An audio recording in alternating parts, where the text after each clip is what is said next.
Everyone thinks because you're a zombie, you don't know good coffee. Well, they're wrong. There's only one brew that gets my seal of approval. Deadly Grounds coffee is my guilty pleasure. The aroma is so intoxicating. It brings all of my neighbors out of the woodwork. Deadly Grounds coffee. Coffee to die for and zombie approved. It's good to get a little deadly. Use the front door! Oh, they're so disgusting.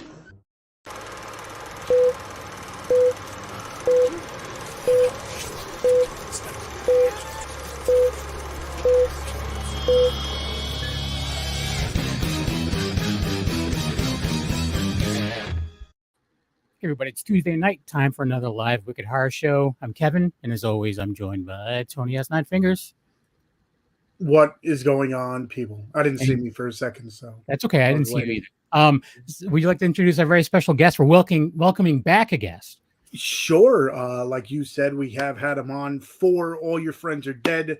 Now we're having him on for Sweet Meats. So we have Ricky Glore, or in some cases, some people like to call him Glore Lore. Hey, that was me. Little inside joke, but it was a mistake. And there he is with Sweet Meat Mask, I guess. Sweet Meat Mask.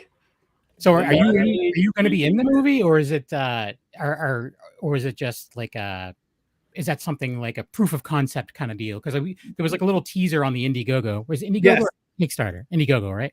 Yeah, Indiegogo. Because we have no luck with Kickstarter. Oh yeah. And I can get into that later. I'm always transparent and happy to talk about any of my misgivings. No, that was what we call the 1978 pig gas mask, because in a little bit of what tickles me, like the Halloween Michael Myers mask, you had the 1978 one, which is the unaged, uncracked, but then you have the 2017 Halloween Michael Myers mask, which is weathered and cracked. We also have. So we have a present day Sweet Meat mask, which is a little bit more used and bloodied and worn up. And then we have the OG, where most of the movie takes place in, 1978 version. Nice. Which is not as worn. And this is for all the listeners of the show. Yeah, I was going to say, this is for their listeners. Yes, all the visuals. Yeah, for the listeners. Another reason to watch. Join us for the lives, because right now he's showing some awesome masks, and you can't see it because. Oh my God! What has he got now? What is he showing? He's got a chair. This is pandemonium. Chadrick saying hello, everyone. What's up? So we had you on for All Your Friends Are Dead. I grabbed, like, as we were doing the intros, I actually grabbed the trailer for that, so we can play that a little bit later. So a little bit about yourself. I know, watching some of the interviews and stuff like that, you're a big horror buff, hence the posters behind you. Oh, and yes, and Walls of 2, Phantasm 2, Hello Mary Lou, Prom Night 2, Scream 2, Halloween 2, and Psycho 2, which right over there. Nice. Yes. So do you not enjoy the originals? I do. You cannot see in my other corner. I have OG Nightmare on Elm Street, which is my all-time favorite horror movie. I have the Chipmunk Adventure, Hocus Pocus, and a gnarly independent artist version of Midsommar, because I don't love the real release version. Thriller, A Cruel Picture, which is a fantastic foreign film. And a British Elm Street 4 original posters for those movies, like Psycho and Halloween especially, really fucking expensive. And I tend to like the artwork, not for Phantasm. Phantasm 2, I like. Phantasm 1's artwork is awesome on the OG poster. I actually really like the Psycho 2 poster with the silhouette of the house and Norman Bates coming down the steps. In Psycho 2, the reason why, besides just they're affordable, I dig all of these sequels. Not more than the first, but pretty darn close. Yeah. Like Hello Mary Lou, Prom Night 2 is one that I discovered only a handful of years ago. And even though it's bonkers and does not connect to the original Jamie Lee Curtis, Leslie Nielsen one, it is such a kitchen sink of an 80s movie. Yeah. Of where they clearly were like, what is going on? What is working in the horror genre now? Oh, throw in some Elm Street, throw in some Halloween, throw it like it's such an enjoyable watch. And then Scream 2, I dig because mainly I think because Liev Schreiber has a bigger part. Yeah. And just real quick, Life is Pain. He's a regular watcher of the show. He's saying that he really enjoyed All My Awesome. Friends Are Dead. And we have Molly Zombie, who's been in the last couple weeks. She they came on for that Florida show. I forget what with Joe Staffer and I'm forgetting her name again. What was her name? Amy. Yes. Ralston. Yes, Amy Ralston. Man. Anyways, welcome back, guys. And so you had a little breaking news about all my friends are dead. Yes, all your friends are dead. Unfortunately, when our movie came out, a bunch of people sent me links and they're just like, "Oh, is this your movie that's going to be on Netflix? All My Friends Are Dead?" I'm like, "No." They're like, "Oh, is this your movie? This new JoJo Sawa movie that's coming?" I'm like, "No." I was like, "Oh man, we just named our movie something that is also a similar title of like 6 other things that are coming out at like the same." Not for nothing. There's been a similar name to that for years and years and years, like for like music. And there's been like one of my favorite Mr. Bungle songs is a play off of that. So it's like, and that's where it comes a little bit more from. But the zeitgeistiness of everybody just using it within like a year period reached its zenith, and it's just very weird. Yeah. But yeah, the news of me just finding out if you're not fortunate like Tony or fortunate like the other guy who was on it to have the Blu-ray or to have gotten the SRS Blu-ray, it is going to be on streaming platforms, multiple different streaming platforms, and you can follow me to find out which ones starting September 12th. Nice. So no hints yet. Is it like a pay-per-view kind of deal, or is it going to be one of those things? Because I know like places like Tubi, like they charge you, like they don't charge anything, but there's ads. Okay. So yeah, I think it's definitely going to be on Tubi for free to watch. I think there might be an option to like buy it or rent it on Amazon and maybe possibly YouTube. Ron Bonk of SRS, who was the distributor of All Your Friends Are Dead, sent me a list of all the places that it was going to appear. And he just said, yeah, a lot of these you might not have ever heard of. Just push Tubi, because that's what people know. Like, yeah. And I always say it whenever I bring up Tubi, just because I have to. But I don't have to, but I choose to.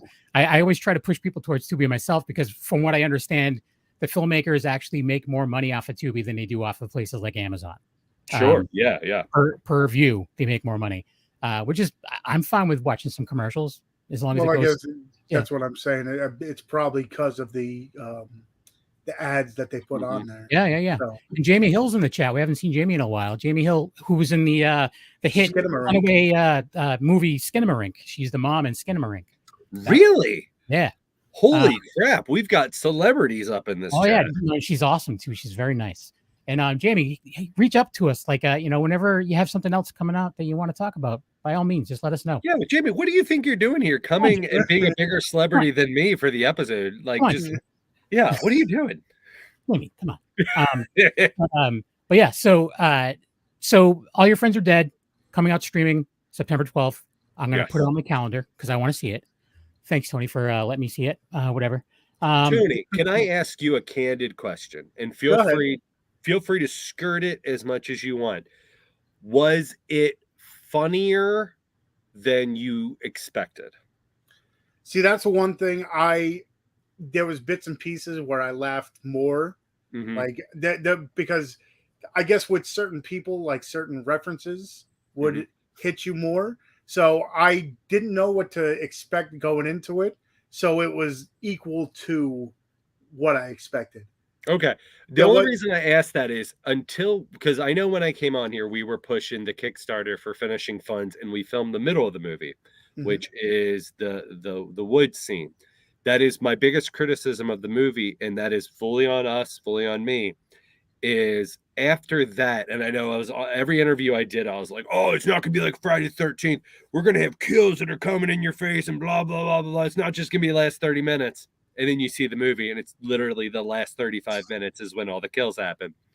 Because when you're doing a micro budget, no budget horror movie, it's like a puzzle that is constantly changing, but you still have the same pieces, and you got to roll with the flow, and you got to go with whatever you're doing.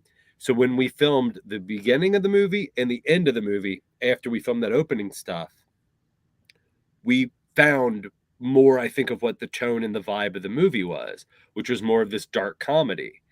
And that even being said, once we locked the picture and begrudgingly hated all of the issues, technical issues that we saw and heard that we are fully aware of, we didn't even realize how much of a comedy it played until we started sitting with audiences when we had our premiere, and then we had our premiere with cast and crew, people we knew.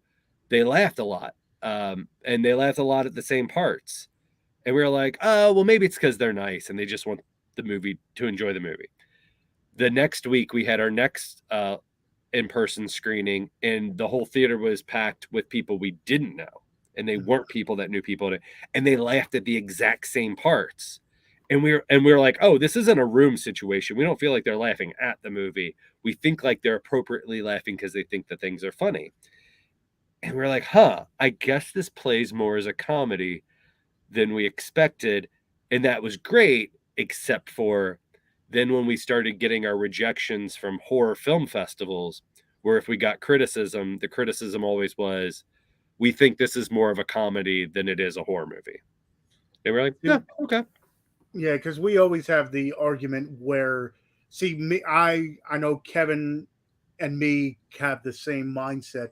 One of the other guys that come on have the complete opposite, where I like where you could take the mixture of both and have, some comedic elements to it and kind of like breaks the norm.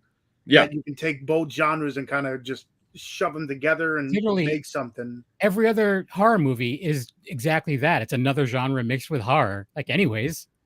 And actually the other person that doesn't agree with us is in the chat room right now. Wolfie's in. I love the fact that you have a redheaded child when it comes to Phantasm films, Phantasm 2. He's talking about me being the other guy. Yep. That's him.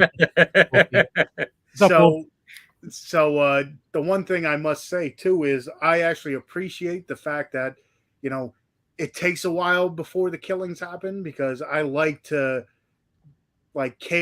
either care for or not care for the characters. Yeah. Sometimes where it's like starts, I mean, I like either way, but some of those early slashers where it was like 5 seconds of the movie, someone's getting killed. It's like, okay, well, was I supposed to care about that person? Right. Or it was just for, okay, here's the death scene. Okay, that's what I'm looking for. But I like it where it's like, okay, 20 minutes into it, you're like, okay, I want to see that person eat it, or I want to see this person live. So it's like, I'd rather have that in most of my movies, but, a good gore fest where it's like, okay, it's just going to open up with someone getting their head cut off or something is. Just wants horror to be horror. Comedy just kind of takes me out of it. I get it, but you look at other movies and it's like, all right, this is a period piece mixed with horror, or this is a romance, like a drama with horror mixed in, or whatever. Like it's all like different genres mixed in, anyways. It's just I ask him though. Okay. One of the movies that I think balances it very well, and I think it goes to what Tony's saying, is like the characterization, the characters having characterization, having individualism and some interesting dialogue. Because a lot of times it's just like, oh, micro budget horror movies, regardless what do you think of All Your Friends Are Dead, and I'm always happy to hear it, is I do want to be invested in like what the characters are saying. And in micro budget, they always say don't write too much dialogue. Like your dialogue scene shouldn't be over 3 pages for a micro budget horror movie, which you can do that or not do that. But I think I'd be more apt to watch like if someone turned Clerks into a horror movie. And the example I'm getting ready to give is Shaun of the Dead. I think Shaun of the Dead is, and I know that's the one that's always mentioned, or Evil Dead 2. There's a reason. They're awesome. There's a reason. Yeah. Because I think they broke the mold. And I will say this too. End of the World, I didn't like it as much as I do now. Mm-hmm. And I think it's because I've gotten older. But Shaun of the Dead, I think it's just effective as a scary movie as it is a comedy. Oh yeah. See, like the movie I go for is I remember the one movie that brought me back into the horror genre, even though it is a horror comedy or a comedy with horror elements, because that's a lot of people's arguments. They're like, well, it's more of a comedy movie with some horror elements as opposed to a horror movie with comedy elements. But I said it could be both at the same time. Like, but the movie Tucker and Dale versus Evil, where you get like funny scenes and then you get people getting chopped up in a like a wood chipper. So it's like a little bit of both. You get a gore, and then you get I laugh at scenes. Like I like where it's like wavy as opposed to like a monotony of like, okay, here's this. Okay, I think the original Black Christmas does that very well too. Like if you want to put up against, like for me, Halloween, this isn't to say pick a camp.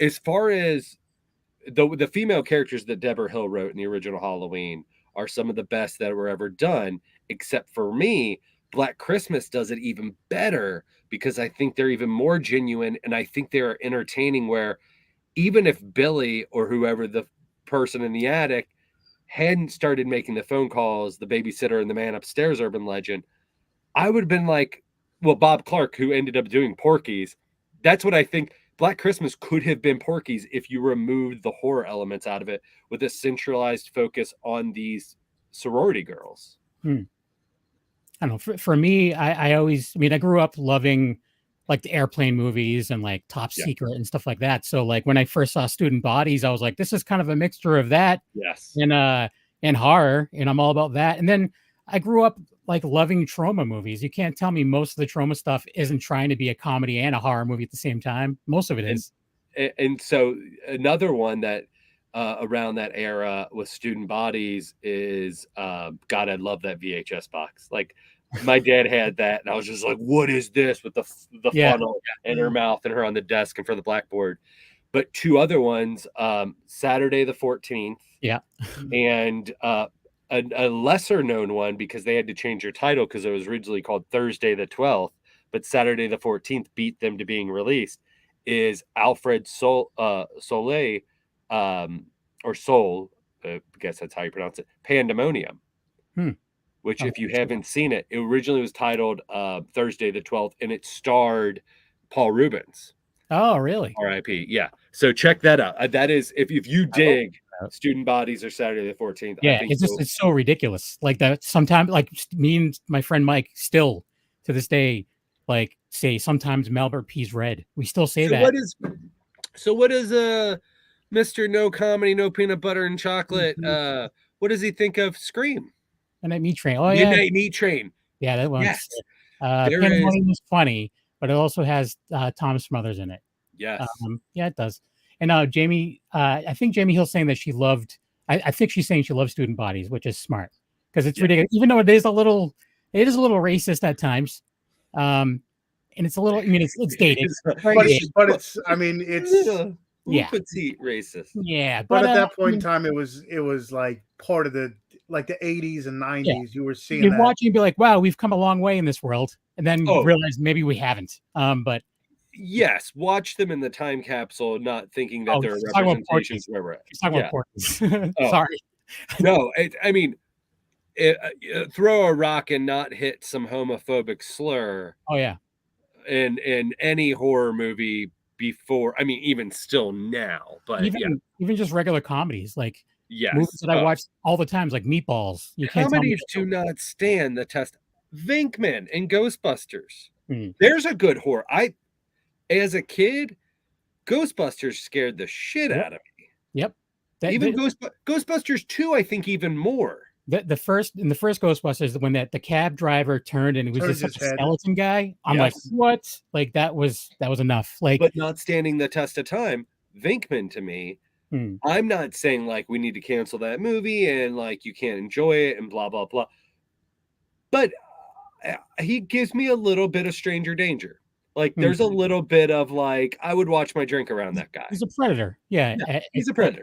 Yeah, he's like trying to make the student like pass. You know, he's trying to hook up with him. Yeah, And he's a dirtbag.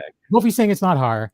It all depends on the eyes of the beholder, Wolfie. And see, because I do stand up, I don't subscribe to the idea that there's not subgenres. Like people will say that Psycho's not horror or that Scream is not horror, that it's suspense thriller. Well, that's a subgenre of horror. So even like stand up, if you want to say Hannah Gadsby, who the people who are at the gates of what is stand up and is not, they're like, well, she's doing it's dramatic a lot of times.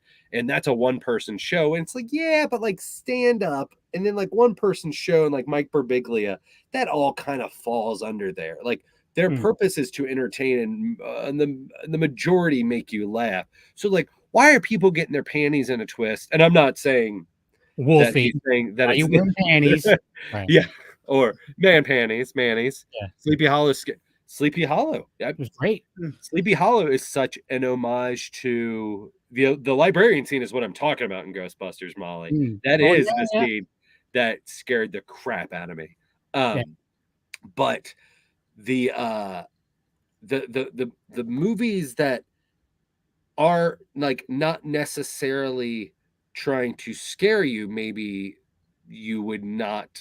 I don't know. It's hard. I think there are so many. Ernest Scared Stupid.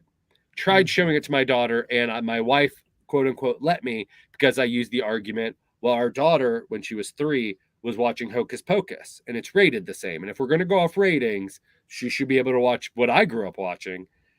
And then the troll and the tree scene happened, and it freaked her out, and she started crying. I'm like, I'm sorry. Yeah. Like I took it out. Well, Wolfie's on his pedestal. Written by a comedy writer, directed by a comedy director, starring nothing but comedy actors. It was made to be a comedy. If a movie plays for laughs and not scares, it's a comedy. But you have to look at the audience. Man, open up your mind. Quit putting yourself in that box. He was jaded at a young age because his mom took him to see The Exorcist when it was in the theater for the first time when he was a kid.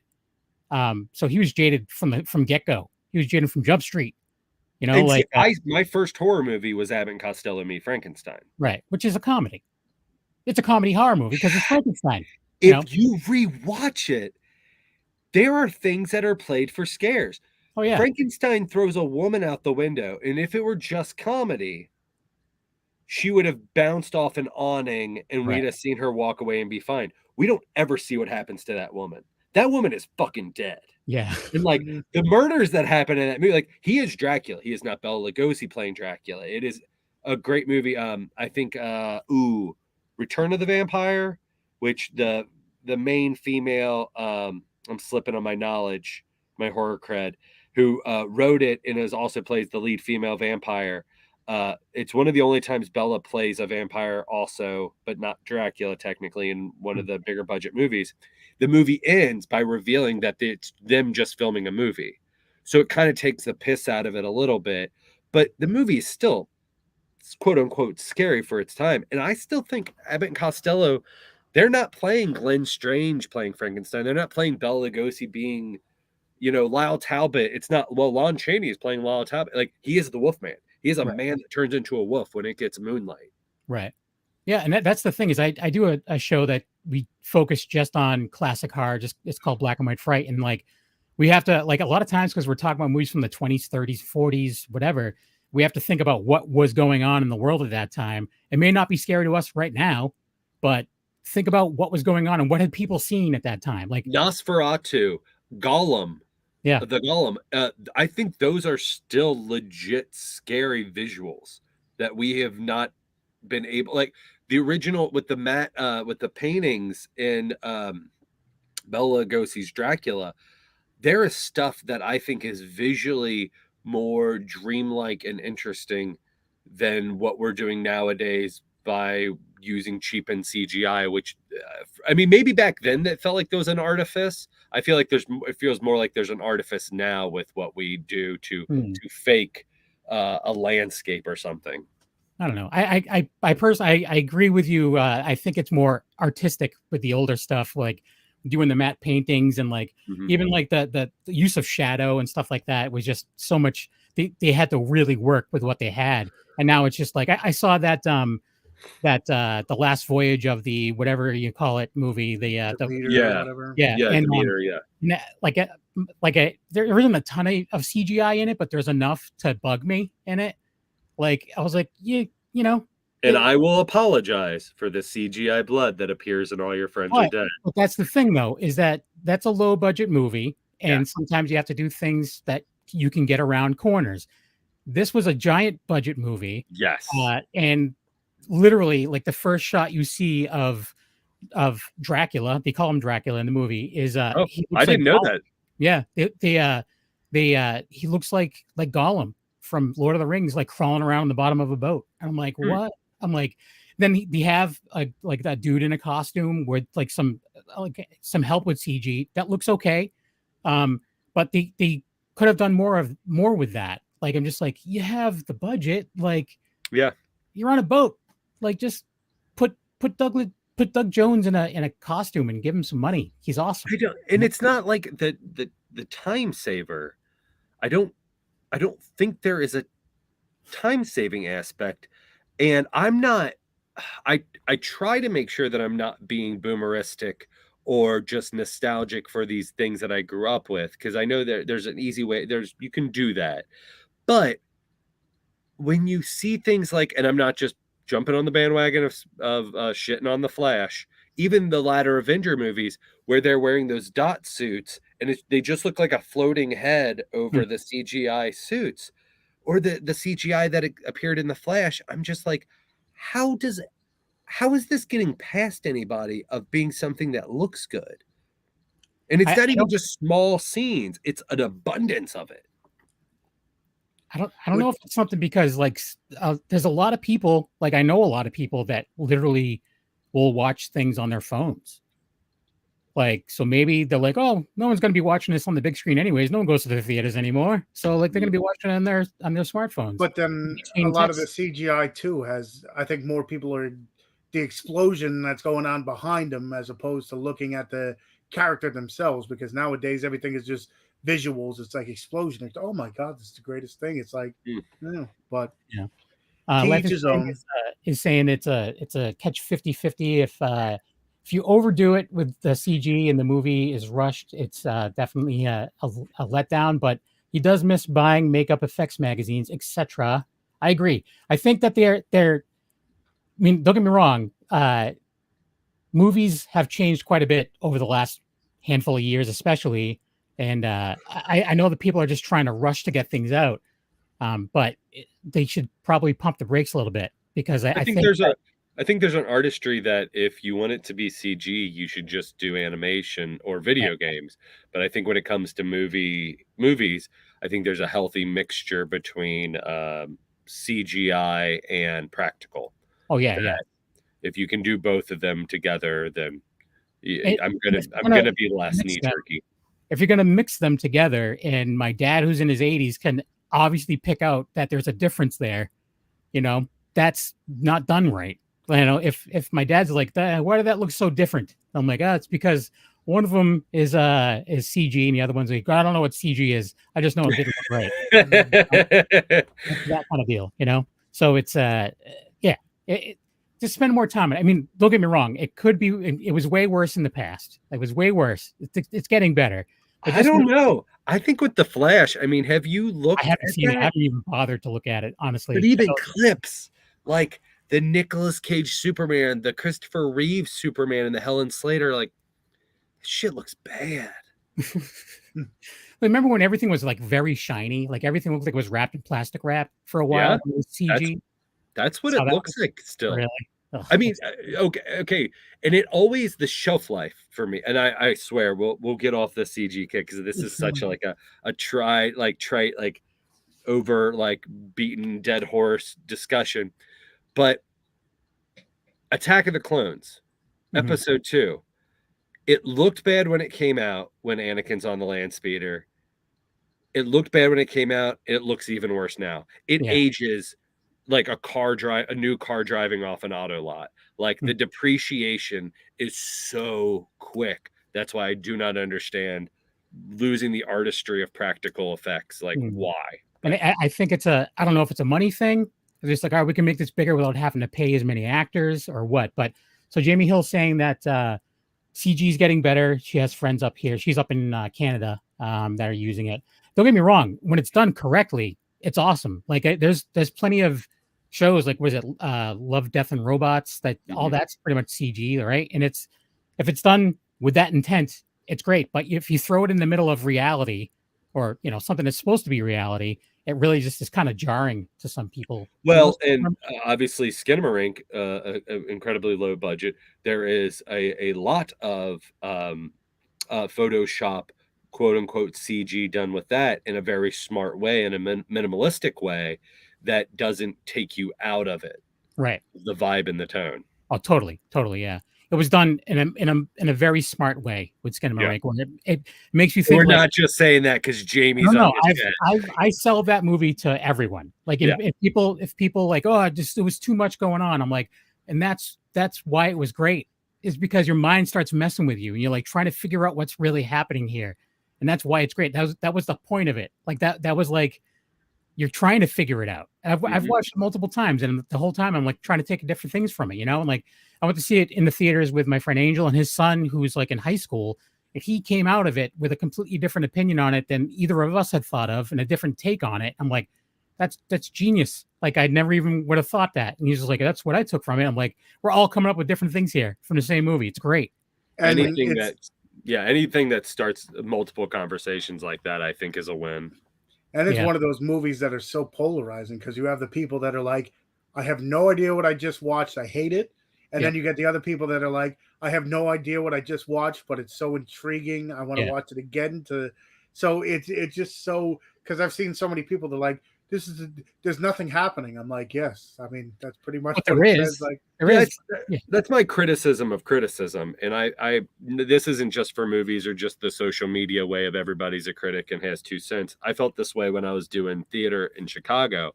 Was I wish criticism, whether you are trained in it or not, if you're just someone posting your 2 cents on Facebook or Twitter or whatever, I would like to hear, if you cannot articulate why you dislike something, if you're just like, it sucked, I think you should take it one more step further. You can say it sucks, but say it sucked and this sucked and this sucked, and like name like 3 other things that you think suck, so I can then look at that and go, oh, I also don't like those 3 other things. So even that you're not articulating and using your vocabulary in a better way to critique the thing, I then know, I think you should honestly be a better critic and go, you know what, I didn't care for this, but it kind of reminded me of X, Y, and Z. So if you like X, Y, and Z, then maybe you should check this out. Right.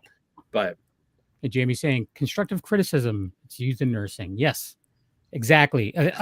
Sandwich.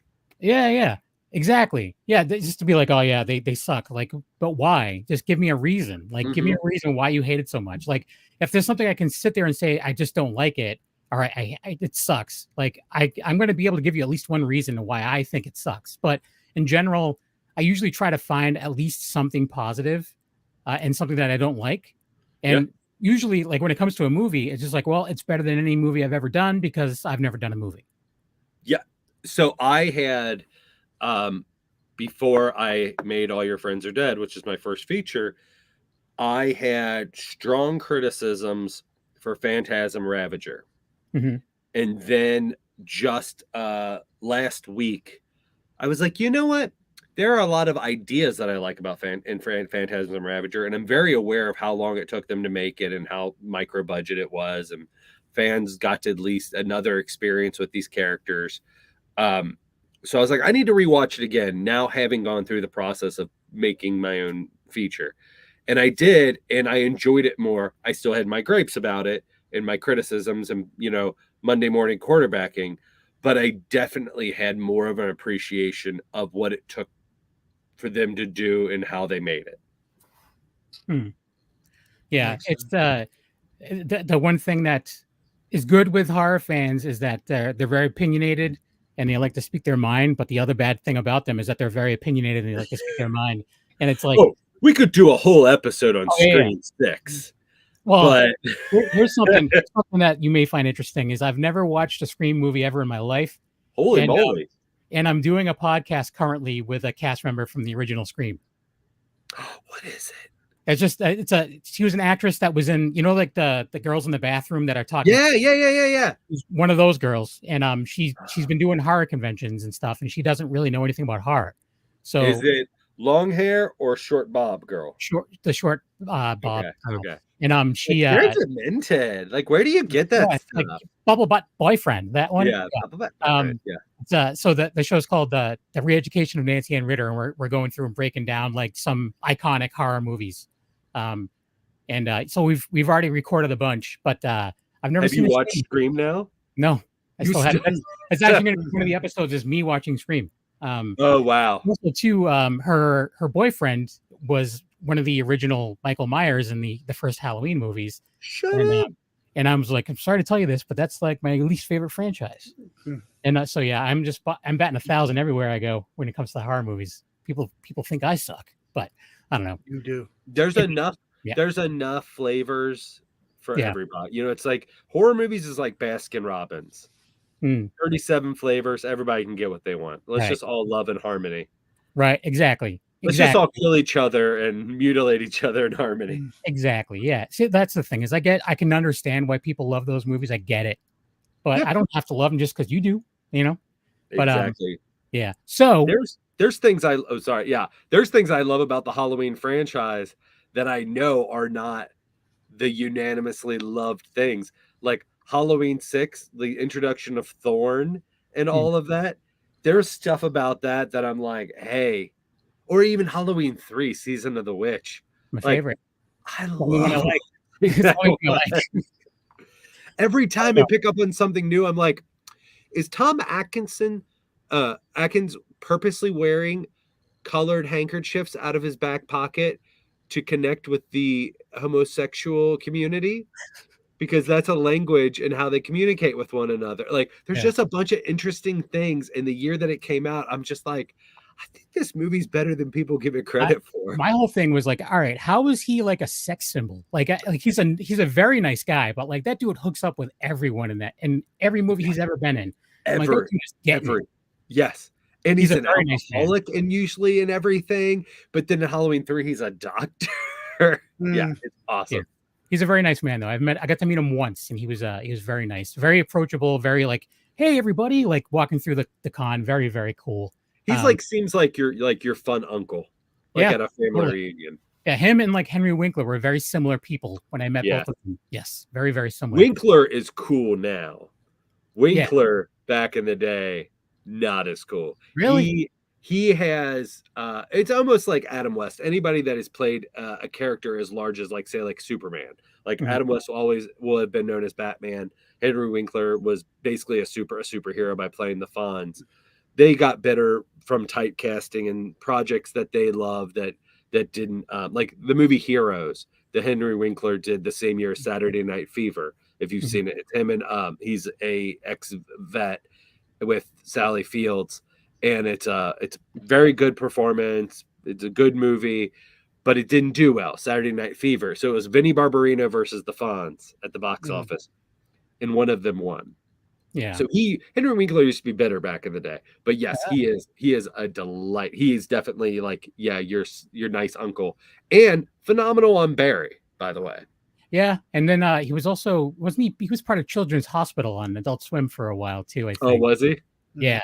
I'll have to check that out. There was years ago I was at Rhode Island Comic-Con, and like we're like this, it's always like shoulder to shoulder people, and there was this giant area where no one could be, and I'm like, what the hell's going on over there? He was sitting on the floor just reading a book to children, like in the middle of this convention. It was like, this is the sweetest thing I've ever seen in my life. Like, and he was just very animated, very, very cool. There's I don't know. It was like, I'm glad I was a fan of the Fonz back in the day. I'm glad. Oh yeah. But anyways, we need to get into the movie because we haven't even talked about 40 minutes in. Yeah. So Sweet Meats is the new one you have in Indiegogo. The link is in the show notes and everything. So if you're listening after the fact, you can go down and still support it. I think you guys are already above what your goal was set, right? But so you're going to keep going. Sweet Meats is 100% happening. If anybody was aware of us doing a few months ago a Kickstarter for a movie called Open House this goes into what we were discussing earlier. Open House we put out was going to be a horror dark comedy musical. Now the music was diegetic, so the performances were happening in the movie, so more like Phantom of the Paradise. They didn't break out into songs based on how the characters were feeling and get their emotions across. There were actual performances within the movies. The characters know they are performing songs. I thought, and when I say we, Nick Heinz, my filming partner, was in for making the movie, but I'm the one that shaped the Kickstarter campaign for Open House. I was like, you know what? Unlike All Your Friends Are Dead, let's put it out on Front Street how unique this is, that this is horror comedy musical. We got a lot of great press. Couldn't raise our budget because there's too many micro budget fans that didn't want to hear that this horror movie was going to have comedy elements, and double down on that, was going to have musical elements. So even though Edgar Wright, Mike Flanagan, Roger Avery, Rue Morgue, great press of people pimping Open House, we couldn't get the minimum budget needed. So unfortunately we had to scrap it. And while the fortunate side was, while we were working on that, we had everything ready to go except for the money. I had to let down a lot of people that were very nice and understanding, and they said, well, we knew that this wasn't going to happen if we didn't get the budget. You were very forthright about that, and I felt awful, though. While we were putting that together, I had already started writing a prequel script that took place in 1978 using some of the heritage of some of the characters and the location of a restaurant called Sweetmeats in the world that would have been in Open House, but we'd only filmed there for like 2 days. So I was like, all right, I have this prequel script. It's more manageable, even though it's a period piece. I know we can make it for cheaper. The only thing is, hopefully the restaurant that was going to let us use it for filming, instead of 2 days, lets us film there for like 8 days. And we reached out to them, got as many of the cast and crew that we could to see if they would be interested in pivoting to this project, and everyone was on board. But again, we were like, all right, minimum, if we can get people that are interested in Open House to pivot a lot of their donations and contributions to Sweetmeats, that'll help us. And then if we can get a little bit more on Indiegogo, which is not an all or nothing platform, we need a budget of at least around $12,000. And so luckily a lot of people did. They were like, yeah, we thought this idea for Open House sounded awesome. We would just love to see whatever you're doing with Sweetmeats, which I told them, like, I gave them a much deeper description, which is on the Indiegogo. But I said, you know, it's Motel Hell meets Little Shop of Horrors meets Macbeth.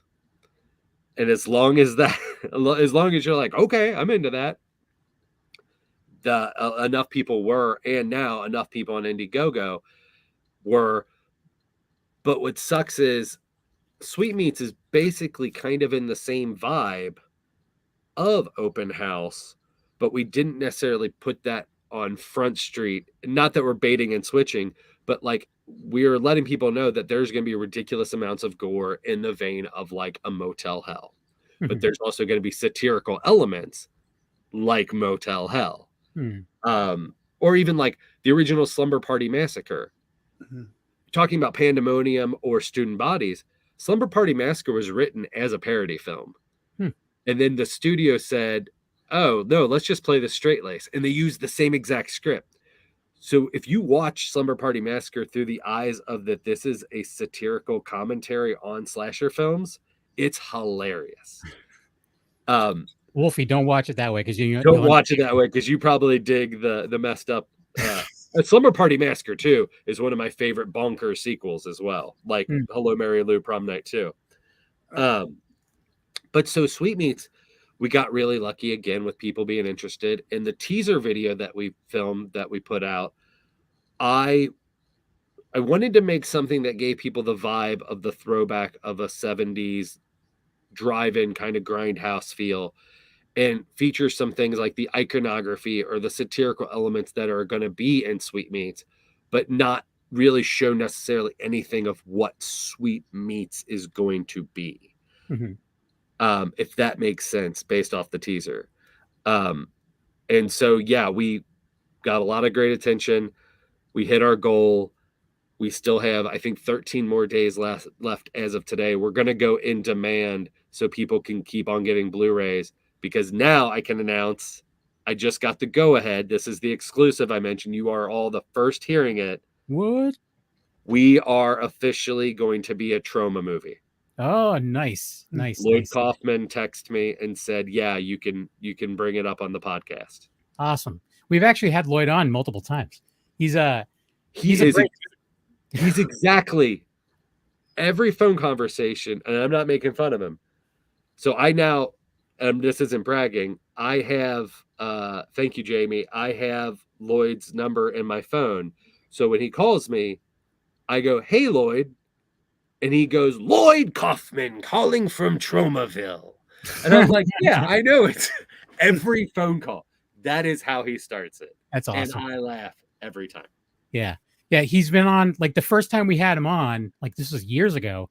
I assumed that as soon as we were done, he would be like, all right, I got to go, guys. Good to meet you, whatever. But like, he kept us on after we were done for like a whole other hour. Like, we weren't broadcasting. We were just for a whole other, he introduced us to his wife.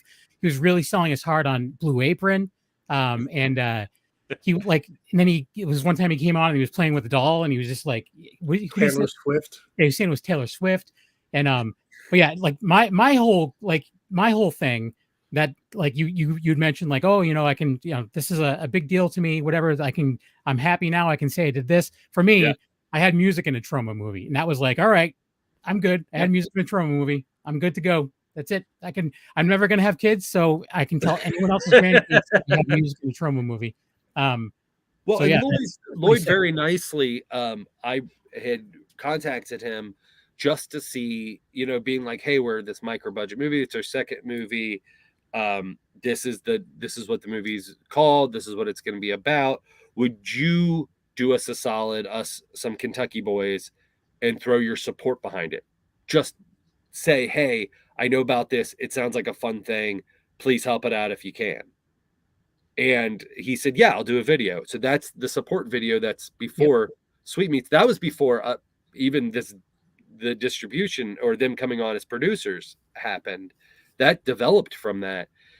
He's like, yeah, send me the script too. And I was like, he ain't. How many scripts does he get? All of them. Yeah, right? Yeah. Because it's all of us who grew up on things like Mother's Day and Toxic Avenger and Return to Nukem High and Class of Nukem High. Like, grew up on Troma movies. And you mentioned it before when we were talking about the comedic elements of horror movie or schlocky or campy. You mentioned Troma, and I almost dropped it in there. I was like, yeah, it's like perfect, because that's what we're doing. But like he even talked about with me, and I know everything's a business, but Lloyd, during one of our conversations was, you know, we distributed Cannibal the Musical. And so he's like, I'm always trying to find new and interesting things in the horror world and the genres, whether it involves comedy, music, slasher, blah, blah, blah. And he's like, and I think this is very original and I like what you're doing. So continue doing it. And he's like, if you decide to not have us come on as a producer and distribute the film, he's like, it's okay. He's like, keep doing what you're doing. Like you said, every phone conversation we've had, I feel bad because I feel like I'm keeping him because we just keep on talking. Because he's Lloyd Kaufman. I mean, for Christ's sake, you know. I mean, really, it's like that's the thing is, I was like, you basically raised me through VHS tapes, you know, like, and like you've done enough. Like his intros at the beginning of all of those VHS tapes, like that. I mean, you knew him. He's Roger Corman, you know, he's the cool ghoul. He's those horror movie hosts. He's Elvira before his own movies. He's Uncle Lloyd. And so the fact that he threw his support behind the movie, and then I was like, okay, well, he said he supports the movie. And now I'm going to see how much I can, you know, goodwill I can get. I was like, will you film a cameo in it?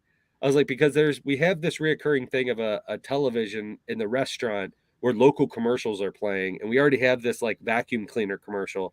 Would you want to be that part? And he's like, of course, I'm happy to do it. And And I was like, oh my God, that's amazing. And then he had the script, and I was like, well, he's not going to read the whole thing. They're not going to be interested. And he shot me an email, and he was just like, I want to discuss, if you're interested, Trauma, this being a Trauma movie. And then something that I'm happy to share is anybody who does micro budget or indie film, or no budget films, we spent $5,959 on All Your Friends Are Dead. We spent an additional $2,000 that's not part of that budget for festival submissions. And it was really disheartening the amount of festivals we didn't get in, which I understand. You know, it's our first movie, networking. I completely get that. I'm not besmirching that. But all I want to do is be in the room with the people as they watch the movie, and do like as much Kevin Smith, like talk with the people and really grassroots it. So for Sweetmeats, before we connected with Trauma, Nick Hines, my filmmaking partner of NKY Films, I was like, man, for this next one, I want to even, like, if we have to, instead of spending the 2,000 to submit it to festivals, maybe we screen it ourselves in places. We make like a little tour and we four-wall it to just get it in front of people and talk with the people about it and see what they enjoy and blah, blah, blah. Just make it like a party. And he's like, yeah, he's like, I think that's how we should spend that money. And so with talking with Lloyd, he's like, your movie's not going to make any money. He's like, I'm going to be honest. And I'm like, yes, of course. He's like, but what I can do is we get invited to every convention in the United States. And he's like, and we can screen your movie. And I was like, that is all I want, is because that is the hardest thing, is to get eyes on the things you've created. And that's whether it's stand-up, whether it's writing, whether it's filmmaking. All I want to do is entertain, Right. and see the people and hear what they have to say after, interacting with the thing. So yeah, this is already a dream come true, but we've also not filmed a single frame of the movie. Principal photography starts September 18th. So I would be lying not to say that there isn't a little bit of Atlas World on my back right now of being like, now we have to make the movie. But it'll all come together. Yeah. So Jamie's saying that she wants to go to conventions. I want you to go to conventions too. I want to be able to meet you. And then Wolfie's saying that that's how Romero got Night of the Living Dead out there. He went from region to region, showing in indie theaters. But yeah, the convention thing, like I'd go. I mean, I haven't been going to as many conventions as I used to, but that was one of the things I would try to do. Is if they had screenings, I would try to go check out stuff, because I hopefully would fall into something that I would be like, now you're one of my new favorite filmmakers, and now I'm going to follow everything you do, like that kind of deal, you know. And then also too, like I've been meaning to go to Trauma Dance every year forever. So if maybe this will be a good excuse when your movie's finally out, and if it's in Trauma Dance, maybe I'll be like, it's only a couple states away. 2024. Yeah. 2024, we should be in Trauma Dance. Here you go, Tony. Fun fact, I've never met Tony in real life. Nope. So now is the first time we'll be able to meet for the first time. But what's cool about Trauma 2 is, as I said, our campaign, as you mentioned, we are trying to get to 15, because anything just helps with post-production. Everything just makes it a little easier on us. We're at 10,500 and something now. We still have, and I'm not just overly trying to shill the Indiegogo, because our good fortune of hitting our goal is fantastic. But Trauma is allowing us that, while it stays in demand and for the amount of days that it still has, you can get the special limited edition Indiegogo Blu-ray pre-ordered now. So there will be a Trauma release later, but if anybody wants to have the movie that is going to be special, like we did All Your Friends Are Dead, the Tony copy, that commentary, we weren't lying. Nick Hines, my filmmaking partner, doesn't do interviews. He did one and he almost cried. He did the Kickstarter video for All Your Friends Are Dead and almost had a mental breakdown. He is very funny, very creative, awesome human being. You will not see him be doing interviews. He is my Scott Mosier to my Kevin Smith. He is my, Talbert to Sam Raimi. But that Blu-ray that you have, Tony, that commentary is not going to be on anything else. So when we did the SRS Blu-ray version, so there's the one you have that has this back for anybody that's listening. Then there's the SRS with this back. This commentary on the SRS release is a producer's commentary, producer actor. We did not put the Nick Hyance, the director's commentary on it. So you do have limited. That's the same way as the Indiegogo right now. Whatever Troma puts together, that's beyond us. We'll record a different commentary for that. But the Sweet Meats commentary on the Indiegogo Blu-ray that's available, still available now, it will be another Nick Hyance and Ricky Glore commentary. That'll be the only place you can get it. And as long as they're available, get them now. Get them while you can. Get them while it's hot. Hot. So we do have to wrap up in a couple minutes, but I also don't want people to forget that you're a stand-up comic. You said that you have a new special is going to be coming out. Yes, hopefully in September, October. I'm thinking maybe more first of the year by 4x3 comedy. I'm not sure what the name of it's going to be yet, but if you have Spotify, anywhere where you listen to music, my most recent album called World's Greatest Dad, parentheticals, participant, is out. And I thought it was a good idea, and I've heard some backlash from this. So my first album had a picture of me and my daughter when she was 6 months in a baby carrier wearing the exact same outfit. So I thought for my next album, when she was 3, I wanted her to be on the cover of every album. So it's a picture of her and I in a bathtub with bubble beards. Mm-hmm. And I thought that was cute. And a lot of the album, is about being a parent and her.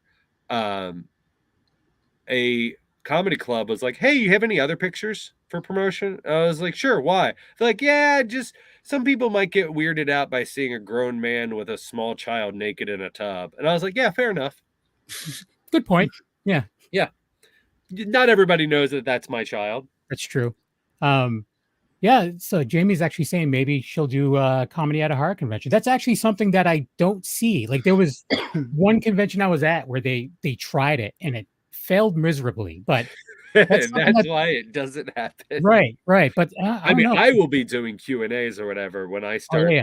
I guess I'm at the Troma table. Yeah, the closest thing that I was probably like Bruce Campbell's like panels. Like it's just like nonstop. But he is chef's kiss, a master at that. Yeah. It's if ridiculous. Anybody, because I know we're wrapping up, but if anybody has any questions listening to this after the live or whatever, always feel free to hit up my Instagram, Facebook, or Twitter. I will respond. My DMs are open. If there's anything that I've talked about that if you're a young filmmaker and you have any questions at all, my biggest piece of advice is just do it. This day and age with this, the only thing that's keeping you from making your thing a reality is you and excuses. So we've heard that in the last couple podcasts. It's just do it. Just literally, do it. That's come up a bunch. But yeah, there's feature films that have been made with iPhones and stuff. Oh, I would do it. Yeah, it's 100%. It's pretty insane. Insane. So yeah, Life is Pain is saying. Oh, first off, Jamie's saying that her type of stand up would be scaring people. And Life is Pain saying that you've been very entertaining. So thank you. So thanks. if I was Life is Pain, it would be looking for courage to finally. I've been wanting to try stand up for a very long time, and scene in my area keeps getting better, then dying, then getting better, then dying. Like clubs keep opening and then shutting down, and opening and shutting down. My area sucks. Where are you at? Central Mass. I'm like so I'm not in Boston. I'm like an hour out of Boston, but the Worcester, Mass area. Modern day coffee houses are breweries and distilleries and wineries. I would suggest seeing somebody that already has something like that going on, and don't overshoot it. Work on 3 minutes, rehearse your 3 minutes. Don't go up there and think you just got to wing it, and go and do it. Yeah. I just thought that's the other thing is I'm terrified of it. I've been trying to do things over the years. I was moderating panels and stuff like that, and to try to get comfortable. Mm-hmm. Talking in front of larger groups of people, like I would have a large group of people in front of me. Yeah. But it's and I've gotten comfortable doing that, but at the same time too, that's really just like off the top of my head. I don't get. I look a few things up, and everything else is just like conversation. for the most part, but I don't know. One of these lifetimes I will. I'm always afraid of someone seeing me that I know. So Interesting. it was one of those things that I'm like, oh, if I do it, I want to be far away from home as possible. Do you think that's like, not to dive into your psyche or have a session? Do you think that's because you feel that it would be imposter syndrome? No, I think Okay. that my worry would be like, this is going to get back to my family, like, and then they're going to be like, "What did you say about me?" Like, because yeah, I that do clear, not that like I write it down and I'm like, hey, I'm going to say these things, but my wife and I have an agreement that because a lot of different stories and jokes involve her in some way, that I go, you're okay with me talking about this, right? And she's like, yeah, just as long as you don't call me a bitch on stage. right, Just as long as you're not just like ragging on me and being like, oh, this old ball and chain. I was like, oh yeah, I'd never do that. right. So that's the thing is like, comedy is exaggerated anyways. Like, it's if Yeah. it was like 100% fact, that people's lives would be absolutely crazy. Like pretty much all stand up, from as far as I'm aware of, is exaggerated at least a little bit. You know, Oh, I listen to a lot of stand up. I love most of the stuff I watch outside of regular TV shows or whatever is stand up or podcasts hosted by stand ups. So I love comedy. yeah. I mean, there's a lot of it that is just straight up fabrication stories Oh, and totally. Yeah. writing a script, and that's the biggest misconception. I just did an interview about doing stand up, and it blows me away though how many audience members still think that if you're doing it well enough that you're making it up off the top of your head on stage. Hmm. Yeah. And And all I have to do is go to the next show and you realize, like, no, this is the same show. yeah, see how the sausage is made. And like what's great about live comedy obviously is there's some little things that happen and whatnot that, make it interesting and electric just for that audience. But yeah, if the performer is doing a good, like even crowd working comics, like a Harlan Williams or an Ian Bagg, Oh that my are God. That dude is ridiculous. I was just watching a bunch of his videos today. Ian but Bagg is crazy. so when I opened for him, I've opened for him a handful of times. I did a weekend with him in Naples, Florida back in like 2018, I think. I was featuring for him, and my wife had never seen him before. And she watched the show and she's like, oh my God, he does that every night. He's that funny. He just talks to audience members and blah, blah, blah. And I was like, oh, come back. You're coming back Sunday? I was like, you're going to see how the sausage is made. Like the magic trick of it all. And I'm not diminishing Yeah. it. It's just that is a craft and an art itself, is making the audience leading. It's almost like what was that guy, John Edwards, or any of those like psychics, Mhm. like Long Island Medium. You Yeah. ask the right questions, Yeah. you lead them the right way. Room. Yes, Yeah. it's brilliant. I mean, it is brilliant because the audience feels so special. Yeah. People are going to those shows because they know who he is. They're going to those shows like with a loaded gun, anyways. Like I saw clips recently where there was a priest in the audience. Obviously, point out the priest. Obviously, that's going to happen. Yeah. So it's like, all right, here you go. Here's a softball for you. But that being said, so we do have to wrap things up. It was awesome talking to you. And so you mentioned your Instagram and all that. Where can people go to follow you? Instagram at Glore Ricky, because some weirdo, I guess, had Ricky Glore, even though it's super specific name. Twitter or X, when that change happened, I looked at my phone and the app, that X there, and I'm sure I'm not the first person to say this. I was like, did I download a porn app last night? Yeah. And like I was like, do I have a virus on my phone? And I hit it and it came up and I was like, this looks an awful lot like Twitter. And I was like, oh, this is Twitter. And I guess I'm so like out of touch. I didn't even realize that rebranding was happening. And I've not even changed my lexicon, like my word phrasing. Yeah. I still call it like retweeting. And Oh, yeah. That's because that's what it is. That's what it is. It'll change back eventually, I'm sure. It is bizarre. It's like when Facebook was trying to do the whole meta thing. Yeah. I missed all that. And I'm on Facebook every day and I missed all that. I don't, whatever. So yeah, on X or Twitter, you can find me at Ricky Glore. And like I said, tweet me, DM me, or whatever you call it. And if you have any questions, Facebook at Ricky Glore Comedy, or you'll find my personal page. And I used to think like, oh, I got to be exclusatory of like, who's my friends, like who's real who are real people I know, and I don't care anymore. I'm an open book. Like when people, if anybody ever wanted to come after me for like digging up old podcasts or interviews that I've done, if there was something that I said that wasn't necessarily the most sensitive things, I'm sure I've said very offensive things, and let me just apologize for all of them right now and all future things that I'm going to say. Yeah. So is life. Whatever. I've said plenty of horrible things, and I whatever. I accept it all. Whatever. I said it for a reason. Tony's not said any bad things. That's the weirdest thing. No, Tony. No, he's a saint. He's a saint. Yeah. Look at him. Tony the Saint. Yeah, Tony the Saint. Speaking of Tony the Saint, where can people follow you, sir? You can follow me at tonythesaint.com. No. You can follow me at Tony Has Nine Fingers on YouTube, where I do movie-related things where they're showing off the movies behind me, giving some reviews and stuff. I have to get back onto that. I haven't done it in a while, but Tony Has Nine Fingers on there. Tony Has Nine Fingers on X, which I hardly ever use. Tony Has Nine Fingers on TikTok, which is my go-to app now. It's the fastest growing one that I have. So check me out there mostly. Tony's Movies on Instagram, where I show off the movies behind me. And of course here, most Tuesdays, except for July's where we're going to take off. But whether we have awesome guests or it's just, sit down horror movie talk here every Tuesday on the Wicked Horror Show. Kevin?